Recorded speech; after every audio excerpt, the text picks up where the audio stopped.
After that whole false flag nonsense about the insurrection, the Oregon GOP has a new chairman, and they picked the state senator who said this as the U.S. Capitol was being stormed. If you're the enemy of the people, I am your enemy! And the Democrats, they're losing a member in the State House after he was accused of creating a hostile work environment for women at the Capitol. And I hear what you're saying. Oregon's online vaccine sign-up is confusing and hard to navigate. So why don't you just build your own? Some guys in Washington did. Everybody goes through all 200 links and then finds there are no appointments available. Here's the story. Got a problem with your local news? Do your own show. Start your own. Hi, I'm Dan Haggerty. Welcome to The Story. We did that. It relies heavily on you, though. We want you to write in, give us your questions, your comments, use all the information you see at the bottom of the screen. Use that hashtag HeyDan on Twitter. In fact, why don't we get started tonight with a couple of kind of general questions. I was off on Friday and I had a couple of messages that I wanted to address, like this one from Armando. He wrote in and said, "Hey, Dan, I see that you are not on The Story today." That was Friday night. Are you in Cancun? I was not. Now, I did want to have my hair braided with beads in it when I answered that question, but my barber did not know how to do that. Of course, Armando is talking about Texas Senator Ted Cruz, who vacationed in Mexico while the rest of his state of Texas suffered through hell frozen over. Then, when he got caught, as you can see here, strutting through the airport with that Texas mask on, throwing out a couple of waves, he blamed his daughters, who are 10 and 12, because they wanted to get away and he wanted to be a good father. He caused a lot of outrage, all right? No surprise there. But I do know what it's like to want to be a good dad and to put your kids first. Now, here's an email from Kathy. She said, "I am quite disappointed in your reporting on COVID-19 vaccines by continuing to natter and complain about how things aren't going well, at times even mocking the state's efforts. There's nothing to resolve the issues. I urge that you be part of the solution, not part of the problem." Here's the deal, Kathy. If you're looking to blame someone for this, blame my kids. I know, they're 4. They want to have birthday parties and stuff again, okay? I just want to be a good dad. Or blame me. Actually blame me. That'd probably work better, because as far as I know, my kids actually never applied for this job. And because that blame definitely belongs on my shoulders. It's part of the gig. I signed up for that. I said just a couple seconds ago, right, that this show doesn't exist without you at home. But it's more than that. I mean, you have to trust me to be fair with your ideas and your comments, or trust that I'm trying my best to be fair. And that trust takes work and proof. You have to see it. If you don't see that proof every night, you won't believe it. And you hold me accountable if you don't see it. We may be aggressive sometimes on The Story here when we report some stuff on the vaccine rollout, because we're holding people accountable. And just as a side note, if you're looking to be a good parent, the accountability lesson is a pretty good one. Because with that one, you have to show it with your actions. You have to walk the walk. And sometimes, if that walk leaves some footprints in the sand, own it. And with that, let's get to the big story. And it's all about some of Oregon's own politicians who, like Ted Cruz, aren't exactly getting a lot of, let's say, good press right now. But unlike Cruz's Cancun getaway, these situations are a little less frivolous. Let's start with Democratic State Representative Diego Hernandez. He announced his resignation last night, which is something a lot of people have been calling for him to do for quite some time now. You probably remember the details. If you don't, here they are. He was the subject of a workplace harassment investigation at the Capitol that started last May. 3 women who worked at the Capitol accused him of creating a hostile work environment, or made them actually believe that their careers were in jeopardy. Each of them said they had dated Hernandez briefly, and the harassment began when they tried to break up with him. Now, Hernandez has denied this all since the very beginning. He apologized for making anyone feel uncomfortable and defended himself. He said, quote, "Dating when you are young is hard." One of his accusers had something to say about that. He's recently said that dating when you're young is hard. No other dating experience I have had led me to hide in my closet. The anonymous gifts arriving at my home and my place of work made me feel very exposed and vulnerable, like someone was watching me. Now, the investigation supported her claims, along with the other 2 women, and concluded that Hernandez did in fact create a hostile work environment.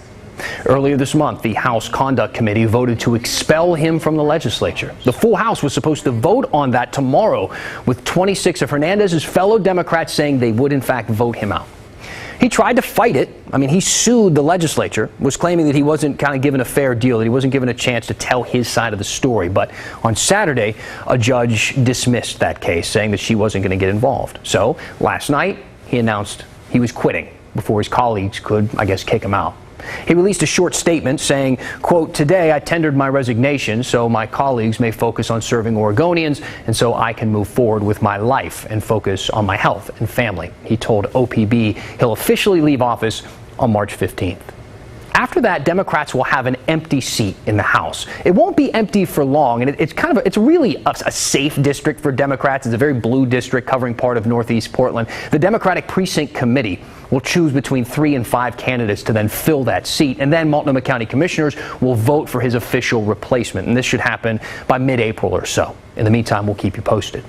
All right, let's talk about Oregon Republicans now, the elephant in the room, if you will. It's a subject that we've spent a lot of time on ever since the official arm of the state GOP passed a resolution condemning the 10 Republicans in Congress who voted to impeach President Trump.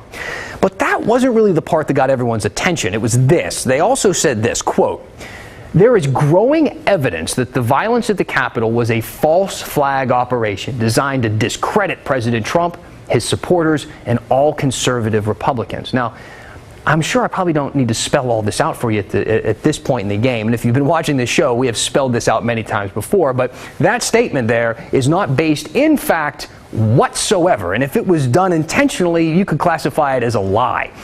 Coming, again, from the official Oregon Republican Party. Now, a lot of you reached out to us, like Renee, and asked, "Hey, Dan, specifically who are the members of the Oregon Republican Party Executive Committee who made that false and embarrassing statement about January 6th? At the time, our answer was mostly people you haven't heard of, people who work behind the scenes, not necessarily elected lawmakers. The Oregon GOP chairman was a guy named Bill Currier. He was the mayor of Adair Village, a tiny town near Corvallis. I apologize. Am I pronouncing that right, guys? Adair Village? I'm sorry if I'm pronouncing that wrong. But that's all changed now, okay, as far as who is in charge. Because over the weekend, the party elected new leadership, and Currier lost to someone you might be a little bit more familiar with, Republican State Senator Dallas Hurd. And if you're thinking, okay, nice, a change in leadership, maybe the party will become a little less extreme and a little bit more, I don't know, moderate, if you will. Well, we've got some evidence to the contrary.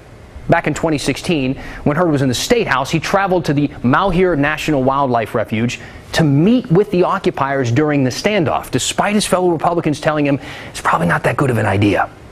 In December, Hurd encouraged people to file public records requests for the names of people who complained to OSHA about businesses breaking COVID restrictions. The group Citizens Against Tyranny started publishing those names on their website and calling them, quote, filthy traitors, which turned out to be 2 old ladies who had to ask for their names to be taken down because they were worried about harassment. On January 6th, as Trump supporters stormed the U.S. Capitol in D.C., Hurd spoke to a group outside of the Oregon State Capitol and said this.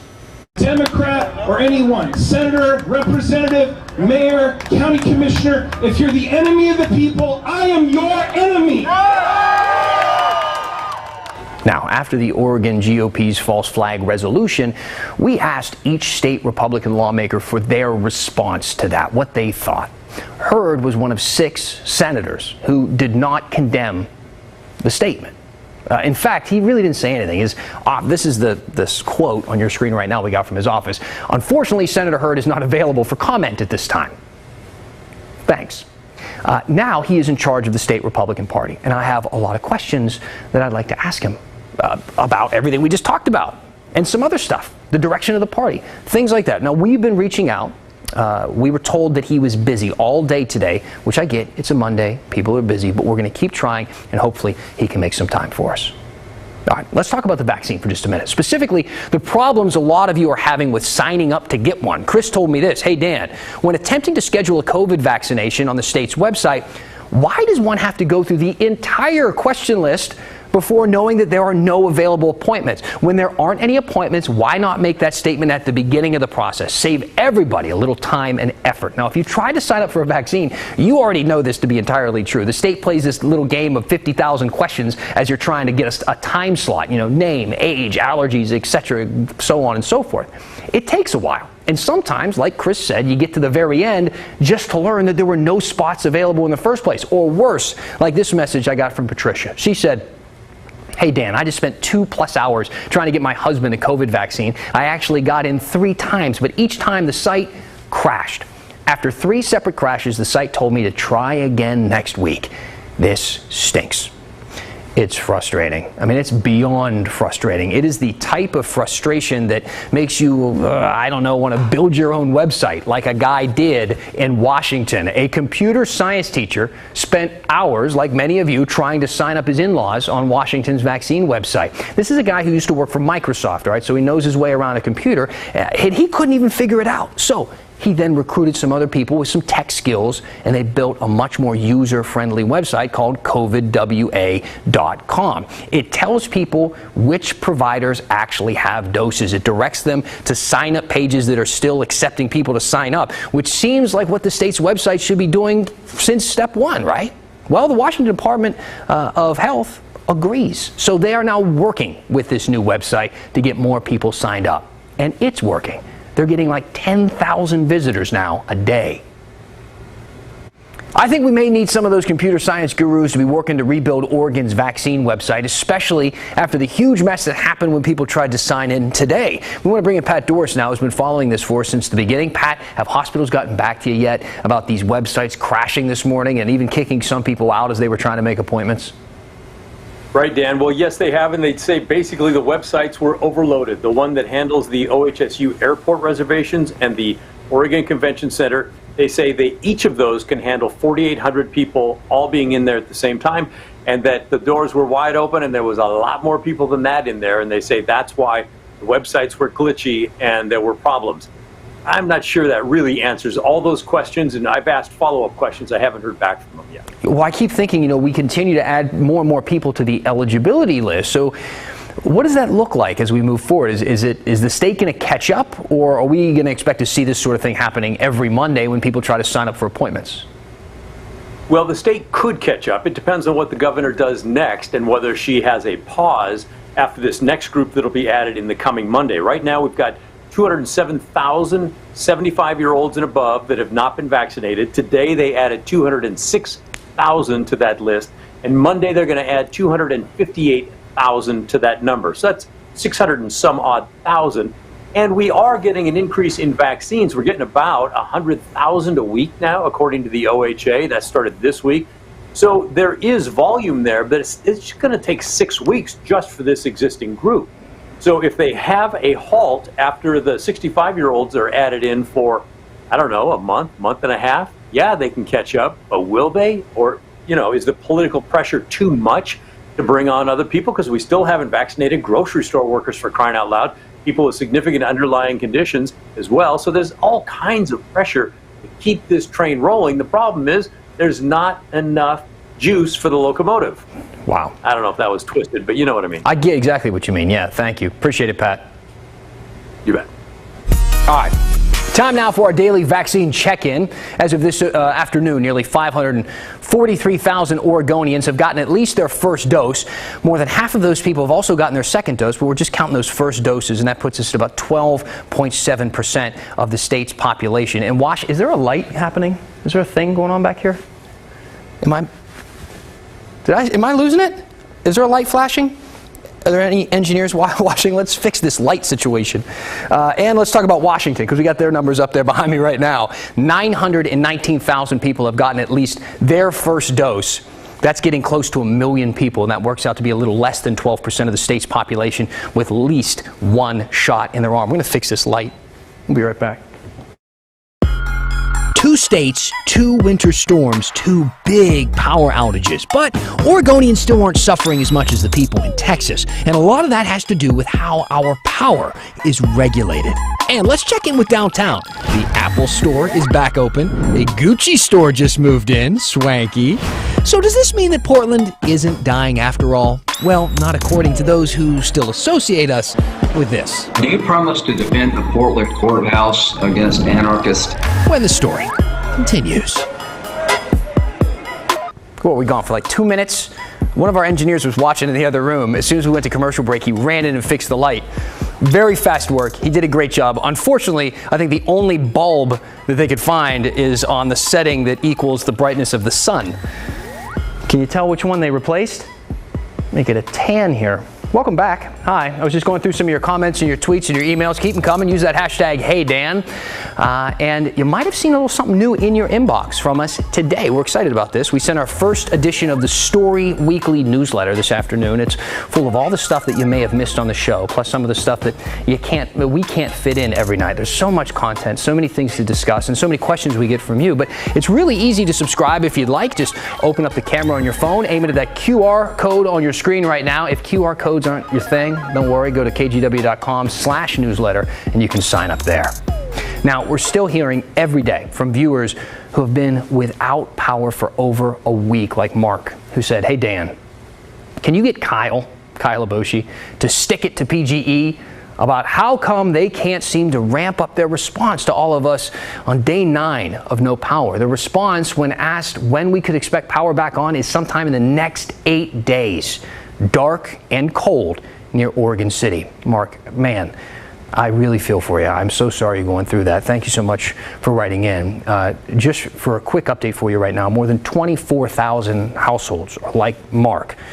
Here in Oregon, they still do not have power, and that's a lot of people. It is, though, we have to say, a great improvement from what we had this time last week and before that. Hundreds of thousands of people were in the dark at the peak of this outage. Now, days after our winter storm, and another historic round of snow and ice rolled through Texas and knocked out power to millions of people there. A week later, many of them are still going without power right now. Now, to boil it down, 2 storms caused the same kind of disaster in 2 states. But what a lot of people might not know is just how different the systems that power those states are. And that's important when we're talking about this, having this conversation. When it comes to preparing for more of these disasters down the road, we need to know the facts. Here's Maggie Vespa. I got 4 kids at home and we're all freezing. Hundreds of thousands of Oregonians and millions of Texans were left powerless last week. Many still are. I don't know how we could get to this point. Historic snow and ice storms exposed vulnerabilities in each state's power grid. My goodness, this last week has just been insane to watch from our perspective. It's been insane to live, Maggie. To get a better idea of how Texas's grid works, I spoke with Jason Whiteley, a reporter with WFAA, KGW's sister station in Dallas. When it comes to power, the state is an island. Here's the short version of it. In the United States, there are 3 major power grids, one on the East Coast, one on the West Coast, and right in the middle is a little tiny power grid, the state of Texas. Not all of Texas, not Amarillo, not out in El Paso either, but most of Texas, 90% of Texas, is on its own power grid. One big question, why would Texas want to be its own power island? What are the benefits of that? I mean, it boils down to pricing for consumers, does it not? It all boils down to pricing. When the state legislature here in 1999 decided to deregulate Texas and break up the public utilities, they thought that the prices would come down for consumers. And in fact, Texas consumers can shop for electricity all the way down to the kilowatt hour. Now let's compare that to Oregon's system, which is highly regulated and, yes, shares power with much of that West Coast grid. It's called the Western Interconnection. All the states who share power on it are shaded in orange on this map. All right, so Ben joining us now. For more, we turned to Ben Quila, the Director of Power Planning for the Northwest Power and Conservation Council. How would you describe that to someone who isn't familiar with this subject? So the Western Interconnection is a really big machine. It goes all the way across international borders from Canada down to Mexico and across all of the Western states. It's something that helps us because it diversifies any risk. It also, at times, creates risk. But if there's problems elsewhere in the West, that can be something that causes challenges in the state of Oregon or in the region. When we saw problems in the summer in California, which is something that happened very recently, it caused very high prices for power. So if a utility that serves somebody in Oregon was out buying power at the same time that California was looking for power, they had to pay a very high premium for it. And that has an impact on their cost, which ultimately gets passed on to the people who pay those. That said, when it comes to pricing, Oregonians have far more protections than Texans. To put it bluntly, Oregon's system is highly regulated. The system in Texas is not regulated at all. Here in Oregon, for example, the state's Public Utility Commission requires companies submit integrated resource plans. That's basically a data-supported forecast of how much energy a company expects to purchase versus how much their customers will likely need. It's a balance known as least cost, least risk, and most of the time it helps keep prices low. Another regulation, Oregon requires companies weatherize their power plants and equipment. Texas does not. There's just so much uncertainty with the pipes at this time. And that, Whiteley noted, is cited as a key cause of the state's outages. The power plants were not ready. 60% of them were ready. They had all their coats on their power plants and everything like that. They're ready to go. 40% were wearing lightweight jackets, and that just did not hold up. Same thing for the wind turbines, the nuclear-powered power plants, coal-powered, and natural gas-powered. Blame can be spread across the board. In Oregon, officials blame our outages largely on downed trees that time after time damaged lines and equipment. Look at those power lines. The two states do have one thing in common. Officials in Oregon and Texas will be combing through what happened and how in the future to prevent it. This as climate change promises to produce more severe weather events. And that's a new paradigm for how we plan the system. You need to be prepared for something that goes beyond that historic experience. Maggie Vespa, KGW News. Now, you might have missed this, but Portland got some more national attention today at Merrick Garland's Attorney General confirmation hearing. Do you promise to defend the Portland courthouse against anarchists, the federal court building in Portland? Any attack on a federal building or damage to a federal building violates the federal statutes, and those who do it will be prosecuted. Senator, first of all, thank you for the shout out. But it does bring up a good point. You know, the protests have died down. We know that. But a lot of the people outside of Portland still see Portland as the video outside of the courthouse that they watched on cable news last July or, you know, several months during the summer. For a city that wants to revive a devastated downtown and bring in new business and tourists again, this is not great the way that it looks. I talked to economic expert John Taponia about what Portland does need to do to change its image.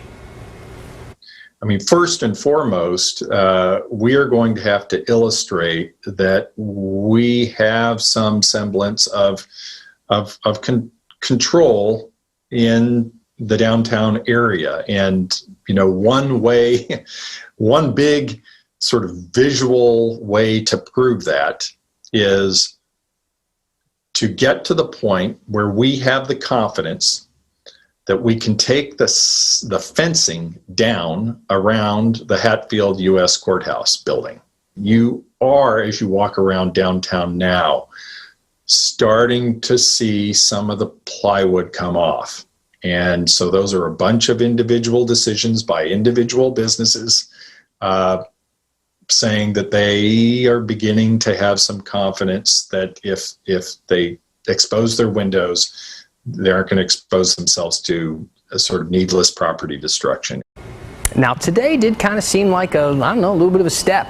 The Apple Store reopened downtown. This is the flagship store that closed last May after rioters smashed the glass windows and looted the place. Plywood painted with George Floyd's mural covered those windows there for months.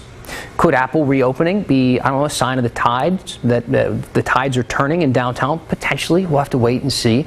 But here's how things are really looking up for the Rose City. Portland's first Gucci store opened in Pioneer Place Mall last week. Finally. Portlanders love luxury accessories. Just ask Louis Vuitton.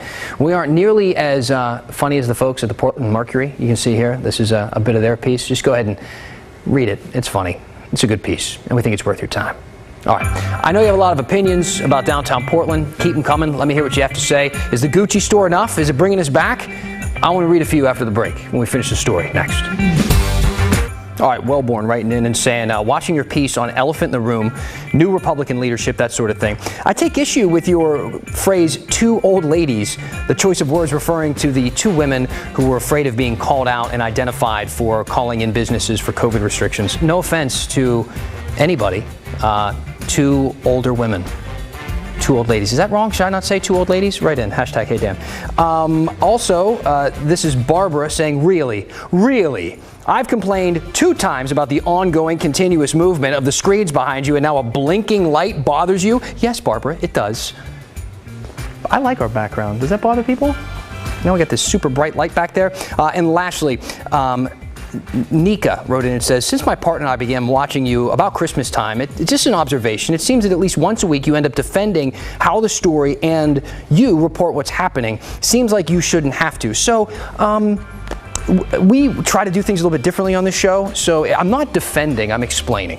We do this show every single night. You can see we're pretty upfront about how we do things and why we do things. But because we want to do things differently and we want to kind of talk to you about the process and why we say what we say, in order to give you a stronger opinion on our show, I just explain it. So maybe I should do it once every 2 weeks? No, once a week seems good for now. Keep writing in. Use that hashtag Hey Dan. That's the story. I'll see you back here tomorrow.